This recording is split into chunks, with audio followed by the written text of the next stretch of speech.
Hello friends, कैसे हो आप सभी लोग। आज के फ्रेश वीडियो में आपका स्वागत है। यहाँ पर आज वापस ऊपर चलना है। भाई बताऊँ सही है।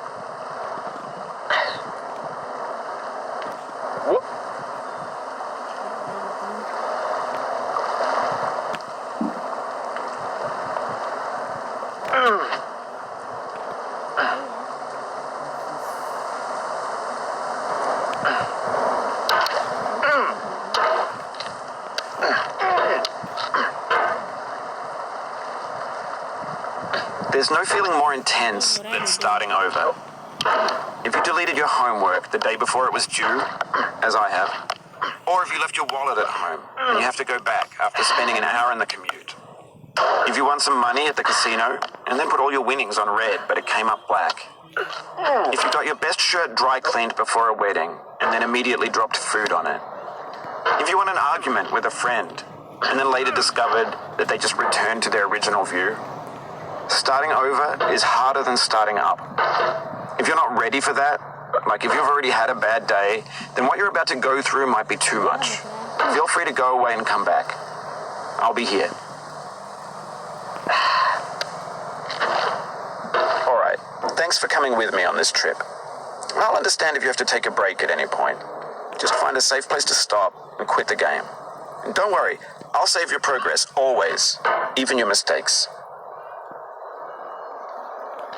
This game is a homage to a free game that came out in 2002, titled Sexy Hiking. The author of that game was Jazuo, a mysterious Czech designer who was known at the time as the father of B games. And B games are rough assemblages of found objects. Designers slap them together very quickly and freely, and they're often too rough and unfriendly to gain much of a following. They're built more for the joy of building them than as polished products. In a certain way, Sexy Hiking is the perfect embodiment of a B game. It's built almost entirely out of found and recycled parts, and it's one of the most unusual and unfriendly games of its time. In it, your task is simply to drag yourself up a mountain with a hammer. And that act of climbing, in the digital world or in real life, has certain essential properties that give the game its flavor. No amount of forward progress is guaranteed. Some cliffs are too sheer or too slippery. And the player is constantly, unremittingly in danger of falling and losing everything.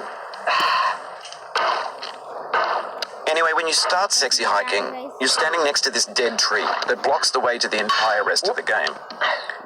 It might take you an hour to get over that tree, and a lot of people never got past it. You prod and you poke at it, exploring the limits of your reach and your strength, trying to find a way up and over. And there's a sense of truth in that lack of compromise. Most obstacles in video game worlds are fake. You can be completely confident in your ability to get through them once you have the correct method or the correct equipment or just by spending enough time. In that sense, every pixelated obstacle in Sexy Hiking is real. The obstacles in Sexy Hiking are unyielding, and that makes the game uniquely frustrating. But I'm not sure Jazuo intended to make a frustrating game. The frustration is just essential to the act of climbing, and it's authentic to the process of building a game about climbing. A funny thing happened to me as I was building this mountain. I'd have an idea for a new obstacle, and I'd build it. I couldn't bring myself to make it easier. It already felt like my inability to get past the new obstacle was my fault as a player rather than as a builder. Imaginary mountains build themselves from our efforts to climb them, and it's our repeated attempts to reach the summit that turns those mountains into something real. When you're building a video game world, you're building with ideas, and that can be like working with quickset cement. You mold your ideas into a certain shape that can be played with, and in the process of playing with them, they begin to harden and set until they're immutable, like rock. And at that point, you can't change the world, not without breaking it into pieces and starting fresh with new ideas. For years now, people have been predicting that games would soon be made out of prefabricated objects, bought in a store and assembled into a world. And for the most part, that hasn't happened, because the objects in the stores are trash. I don't mean they look bad or that they're badly made, although a lot of them are. I mean they're trash in the way that food becomes trash as soon as you put it in the sink. Things are made to be consumed and used in a certain context, And once the moment is gone, they transform into garbage. In the context of technology, those moments pass by in seconds. Over time, we've poured more and more refuse into this vast digital landfill that we call the internet. It now vastly outnumbers and outweighs the things that are fresh and untainted and unused. When everything around us is cultural trash, trash becomes the new medium, the lingua franca of the digital age. And you can build culture out of trash.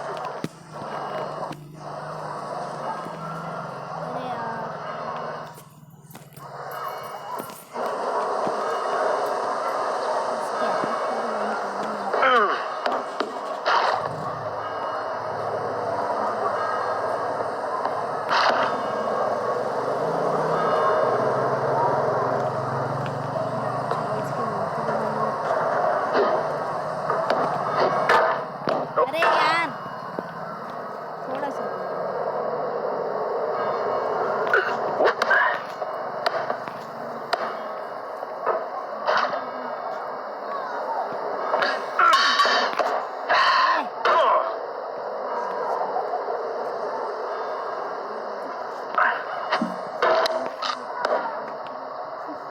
अरे यार क्या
बस बस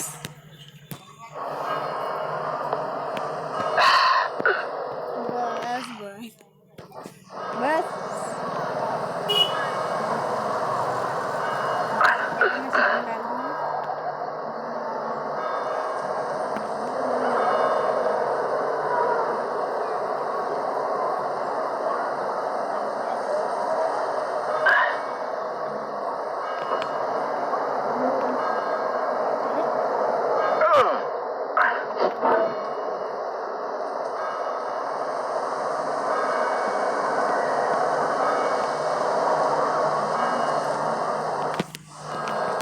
guys क्या होता है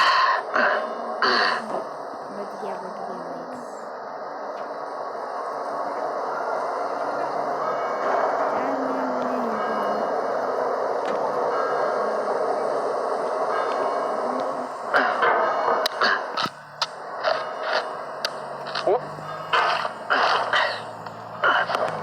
चलो guys bye bye अब आगे की वीडियो बाद में डालेंगे ठीक है और आगे हम चांद पर जाके ही दिखाएंगे चलो बाय बाय और सब्सक्राइब करके जाना है ना बेल नोटिफिकेशन